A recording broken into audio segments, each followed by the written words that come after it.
السلام علیکم ورحمۃ اللہ وبرکاتہ. بسم اللہ الرحمن الرحیم. امام بخاری ریسرچ اکیڈمی علی گڑھ سے شائع ہونے والے افروزہ الجمعہ میگزین 18 جمادی الثانی 1446 ہجری مطابق 20 دسمبر 2024 کے مضامین کی آڈیو ریکارڈنگ پیش خدمت ہے. پہلا مضمون ہے پیغام عمل سیدھے جنت میں، مولانا محمد فرید حبیب ندوی. سیرت کی کتابوں میں ایک ایسے صحابی کا واقعہ بیان کیا گیا ہے جو ایمان لانے کے بعد سیدھے جنت میں گئے. انہیں اپنی زندگی میں جہاد کے سوا کوئی عبادت کرنے کا موقع بھی نہ ملا. وہ جہاد میں شریک ہوئے اور شہید ہو کر سیدھے جنت میں پہنچ گئے. واقعہ یہ ہے کہ حضور صلی اللہ علیہ وسلم جنگ خیبر کے موقع پر ایک جگہ پڑاؤ ڈالے ہوئے تھے. ایک غلام جو شکل و صورت سے بھی اچھا نہیں تھا اور رنگ بھی کالا تھا آپ کی خدمت میں حاضر ہوا. یہ خیبر کے کسی یہودی کا غلام تھا اور لوگوں کی بکریاں چرایا کرتا تھا. اس وقت بھی یہ بکریوں کا ریوڑ چراتے ہوئے ادھر آیا تھا. اس نے پوچھا آپ کس چیز کی دعوت دیتے ہیں؟ آپ صلی اللہ علیہ وسلم نے فرمایا اس بات کی کہ اللہ ایک ہے اور میں اس کا رسول ہوں. اس نے پوچھا اگر میں آپ کی دعوت پر ایمان لے آؤں تو مجھے کیا ملے گا؟ آپ نے فرمایا جنت. وہ فوراً مسلمان ہو گیا. پھر اس نے عرض کیا اگر میں ان یہودیوں سے جنگ کروں اور شہید ہو جاؤں تو کیا جنت میں داخل ہو جاؤں گا؟ آپ نے فرمایا بے شک. اس نے کہا لیکن ایک مسئلہ ہے، وہ یہ کہ یہودیوں کی یہ بھیڑ بکریاں میرے پاس امانت ہے، میں ان کا کیا کروں؟ حضور صلی اللہ علیہ وسلم کو اس کی امانت داری بڑی اچھی لگی. سوچنے والی بات ہے کہ وہ بھیڑ بکریاں دشمنوں کی ہیں اور ایسے دشمنوں کی جنہوں نے مسلمانوں کو ہمیشہ ستایا اور پریشان کیا ہے. پھر جنگ کا موقع ہے، جنگ میں تو ویسے بھی دشمنوں کی چیزوں کو زیادہ سے زیادہ نقصان پہنچایا جاتا ہے. لیکن پیغمبر اسلام اس سے یہ نہیں کہتے کہ بکریوں کی فکر مت کرو، وہ تو دشمنوں کی ہیں، بلکہ اسے طریقہ بتاتے ہیں کہ کس طرح انہیں ان کے مالکوں تک پہنچایا جائے. آپ اس سے فرماتے ہیں کہ ان بکریوں کو شہر کے قریب تک لے جاؤ اور وہاں سے شہر کے اندر ہکا دو، یہ خود اپنے مالکوں کے پاس چلی جائیں گی. اور ایسا ہوتا بھی ہے. پالتو جانوروں کو اپنے مالکوں کے گھر کی پہچان ہوتی ہے، وہ بستی میں گھستے ہی اپنے اپنے مالکوں کے گھر چلے جاتے ہیں. چنانچہ اس غلام نے ایسا ہی کیا اور بکریاں اپنے مالکوں کے پاس پہنچ گئیں. پھر جب جنگ شروع ہوئی تو اس غلام نے بڑی بہادری سے مقابلہ کیا. ایک پتھر اس کے سر پر لگا اور وہ شہید ہو گیا. جنگ کے بعد مسلمان لاشوں کو اٹھا کر اپنے لشکر میں لائے تو حضور صلی اللہ علیہ وسلم نے فرمایا اس کی لاش میرے خیمے میں لے آؤ. جب آپ اندر تشریف لائے اور اس کی لاش دیکھی تو فرمایا اللہ تعالیٰ نے تیرے چہرے کو خوبصورت بنا دیا ہے اور تیرے جسم کی بو کو خوشبو سے بدل دیا ہے اور تیرے مال کو بہت بڑھا دیا ہے. پھر آپ نے ایک دم سے اپنا چہرہ گھما لیا. صحابہ نے پوچھا آپ نے چہرہ کیوں گھما لیا؟ آپ نے فرمایا میں نے دخونوں کو دیکھا کہ اس پر جھکی ہوئی ہے اور اس کے چہرے کی گرد کو جھاڑ رہی ہے اور کہہ رہی ہے جس نے تیرے چہرے کو گرد آلود کیا ہے اللہ اس کے چہرے کو گرد آلود کر دے اور جس نے تجھے شہید کیا ہے اللہ اسے ہلاک کر دے. یہ واقعہ سیرت ابن اسحاق اور سیرت ابن کثیر میں آیا ہے. غور کیجیے عین جنگ کے موقع پر بھی ان لوگوں کو امانت کی فکر تھی اور ایک ہمیں کہ موقع کی تاک میں رہتے ہیں کہ کب دوسروں کا مال ہڑپ کرنے ملے اور کب دوسروں کو نقصان پہنچانے کی نوبت آئے. افسوس کہ اسلام نے امانت داری کی جس قدر تاکید کی ہے آج مسلمان اتنے ہی بے ایمان اور دھوکے باز بنے ہوئے ہیں. رسول اللہ صلی اللہ علیہ وسلم نے ایک حدیث میں ارشاد فرمایا تھا جس کے پاس امانت داری نہیں اس کے پاس ایمان نہیں. دوسرا مضمون ہے درس حدیث نعمتوں کی قدر کیجیے. مولانا ابو طلحہ بنارسی مظاہری ندوی. حضرت عائشہ رضی اللہ تعالیٰ عنہ سے روایت ہے کہ ایک دن حضور اکرم صلی اللہ علیہ وسلم گھر میں تشریف لائے اور دیکھا کہ روٹی کا ایک ٹکڑا زمین پر پڑا ہوا ہے. آپ نے اس کے پاس جا کر اسے اٹھایا، صاف کیا اور پھر کھا لیا.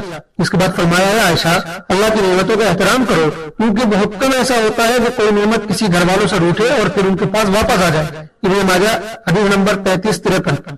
اللہ تعالیٰ کی بے شمار نعمتیں مسلسل ہم پر برس رہی ہیں جن سے ہر مخلوق فائدہ اٹھا رہی ہے. لیکن اگر غور کریں تو ہمارے معاشرے میں وقت کے بعد سب سے زیادہ ضائع ہونے والی نعمت رزق ہے. وقت پر اچھی اور بہترین غذا کا حاصل ہو جانا ایک عظیم نعمت ہے جس کی قدر کرنی چاہیے. مگر افسوس کہ آج رزق کی ناقدری بہت عام ہو گئی ہے. رزق کی بے قدری اور کھانے کے ضیاع میں ہم مسلمان بھی پیش ہیں. شادی بیاہ اور دیگر تقریبات میں دکھاوے کے لیے بیجا خرچ کرتے ہیں، طرح طرح کے کھانے بناتے ہیں اور پھر ان کا بڑا حصہ ضائع کر دیتے ہیں. یہ نہیں سوچتے کہ بہت سے لوگ بھوک سے پریشان ہیں. دنیا کی کتنی بڑی آبادی بر وقت غذا سے محروم ہے. ہمارے شہروں کے غریب علاقوں میں کتنے افراد دو وقت کی روٹی کو ترس رہے ہیں جبکہ ہم بے نیازی کے ساتھ نعمتوں کی محرومتی کر رہے ہیں. بقول شاعر غریب شہر تو فاقے سے مر گیا، امیر شہر نے ہیرے سے خودکشی کر لی. طبقات ابن سعد میں ہے کہ ام المؤمنین حضرت میمونہ رضی اللہ تعالیٰ عنہ کو راستے میں چلتے ہوئے انار کا ایک دانہ ملا. انہوں نے جیسے ہی دیکھا اٹھا لیا اور پھر آپ نے یوں فرمایا اللہ پاک رزق کو ضائع کرنے والے کو پسند نہیں کرتے. یعنی اگر میں نہ اٹھاتی تو یہاں کسی کی نظر نہ پڑتی، اس طرح یہ چیز ضائع ہو جاتی اور رزق کا ضائع ہو جانا میرے اللہ کو پسند نہیں. معلوم ہے کہ گرے ہوئے لقمے یا رکھی ہوئی چیزوں کو کھانے اور استعمال کرنے میں ہم لوگ جو آر محسوس کرتے ہیں یہ آر صحیح نہیں ہے، بلکہ تواضع کی علامت یہ ہے کہ انسان اللہ کی نعمت کو ضائع نہ ہونے دے. اسی سے رزق میں اضافہ ہوگا. اس زمانے میں بحیثیت مسلمان ہماری بڑی ذمہ داری ہے کہ ہم اللہ کی نعمتوں کا خیال رکھیں اور ہر ایک نعمت کی بھرپور قدر کریں اور نعمتوں کے استحضار و خیال کے ساتھ ساتھ اپنے اخراجات میں فضول خرچی سے بچیں. ہمیں یہ بھی سمجھنا چاہیے کہ ان نعمتوں کا خیال رکھنا صرف ذاتی فائدے تک محدود نہیں بلکہ اس سے ہمارے معاشرے کے کمزور اور ضرورت مند افراد کا بھی بھلا ہو سکتا ہے. ہمارے وسائل کے درست استعمال سے غریبوں کی بھوک مٹائی جا سکتی ہے اور ان کے مسائل حل کیے جا سکتے ہیں. مزید یہ کہ رزق کی ناقدری اور اسراف کی عادت نہ صرف روحانی نقصان کا سبب بنتی ہے بلکہ معاشی نقصان کا خطرہ بھی بڑھا دیتی ہے. اس وقت جب مال و دولت کی فراوانی ہے اگر ہم رزق کو ضائع اور بے دردی سے برباد کر دیں تو یہ ممکن ہے کہ وقت کے ساتھ ہماری خوشحالی زوال پذیر ہو جائے اور ہم کنگال غریب یا مفلس بن جائیں. لہٰذا ہمیں چاہیے کہ ہم خود بھی رزق کی قدر کریں اور اپنے آس پاس کے لوگوں کو بھی اس بات کی ترغیب دیں. یہ نیت اور کوشش نہ صرف ہماری دنیاوی زندگی کو بہتر بنائے گی بلکہ آخرت میں بھی ہماری کامیابی کا ذریعہ بنے گی. اللہ پاک اپنی نعمتوں کی قدر کرنے کی توفیق عطا فرمائے. تیسرا مضمون ہے فکر و نظر. محنت کا صلہ کم دینا ظلم ہے. مولانا محمد خالد ضیاء صدیقی ندوی. روزی روٹی کا مسئلہ انسان کی بنیادی ضرورتوں میں سے. انسان اپنی بہت سی ضرورتوں کو تو آگے پیچھے کر سکتا ہے لیکن معاش کا مسئلہ ایک ایسا مسئلہ ہے جسے آگے پیچھے کرنا بہت مشکل ہے. اس لیے اسلام نے بھی انسان کی اس ضرورت کا خیال رکھا ہے اور انسان کو کسب معاش کی تعلیم دی ہے بلکہ جائز طریقوں سے مال کمانے پر بڑا زور دیا ہے اور اس کی ترغیب دی ہے. اللہ تعالیٰ نے یہ دنیا اس طرح بنائی ہے کہ اس نے یہاں ہر انسان کو دوسرے انسان سے جوڑ دیا ہے اور ہر ایک کو دوسرے کا محتاج بنا دیا ہے. اگر کوئی کسی کمپنی کا مالک ہے تو اسے کمپنی چلانے کے لیے ملازمین کی ضرورت ہوتی ہے. اسی طرح اگر کوئی شخص بہت مالدار نہیں ہے تو اسے اپنا اور اپنے زیر کفالت لوگوں کا پیٹ پالنے کے لیے کئی ملازمت اور مزدوری کرنی پڑتی ہے. دنیا کا یہی نظام ہے اور اسی نظام کے تحت لوگ برسوں سے اپنی زندگی گزارتے چلے آ رہے ہیں. اللہ کے رسول صلی اللہ علیہ وسلم اور دیگر انبیاء علیہ السلام نے بھی محنت مزدوری کا کام کیا ہے. اکثر صحابہ کا بھی یہ مشغلہ رہا ہے. اس لیے محنت مزدوری کر کے پیسے کمانا کوئی عیب کی بات نہیں ہے مگر آج معاشرے میں محنت کش طبقے کا بہت زیادہ استحصال ہوتا ہے. ایک تو اس طبقے کو لوگ دل نظر سے دیکھتے ہیں, اس کو سر اٹھا کر آبرو مندانہ طریقے سے زندگی گزارنے حق نہیں دیتے, اس کی عزت نفس کا خیال نہیں رکھتے. دوسرے اس کے کام کی اجرت اس کو بہت معمولی دیتے ہیں. بس اوقات وہ اپنی بنیادی ضروریات کی تکمیل بھی اپنے اس معاوضے سے نہیں کر پاتے. تقریباً یہی صورتحال با تنخواہ ملازمین کے لیے. ایسی صورتحال میں ضرورت اس بات کی ہے کہ ہم اپنے ملازمین کی تنخواہ کم از کم اتنی ضرور مقرر کریں جس سے وہ ایک عام شہری کے معیار پر باوقار زندگی بسر کر سکے.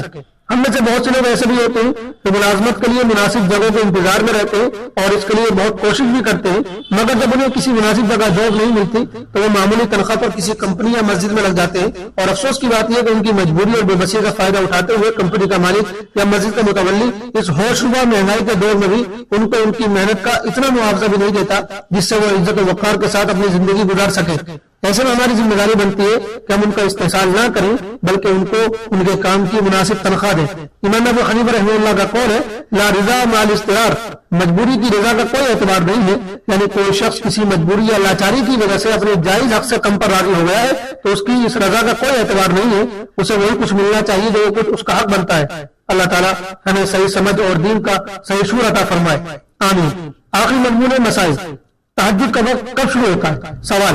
تہجد کا وقت رات کو کب سے شروع ہوتا ہے اور کب تک رہتا ہے؟ جواب. تہجد کا وقت عشاء کی نماز کے بعد سے شروع ہو جاتا ہے اور صبح صادق سے پہلے تک رہتا ہے. اور افضل یہ ہے کہ آدھی رات گزرنے کے بعد تہجد کی نماز پڑھی جائے. باقی عشاء کی نماز کے بعد سے صبح صادق ہونے سے پہلے کسی بھی وقت تہجد کی نماز پڑھنے سے تہجد کی نماز ادا ہو جائے گی. السلام علیکم ورحمۃ اللہ وبرکاتہ.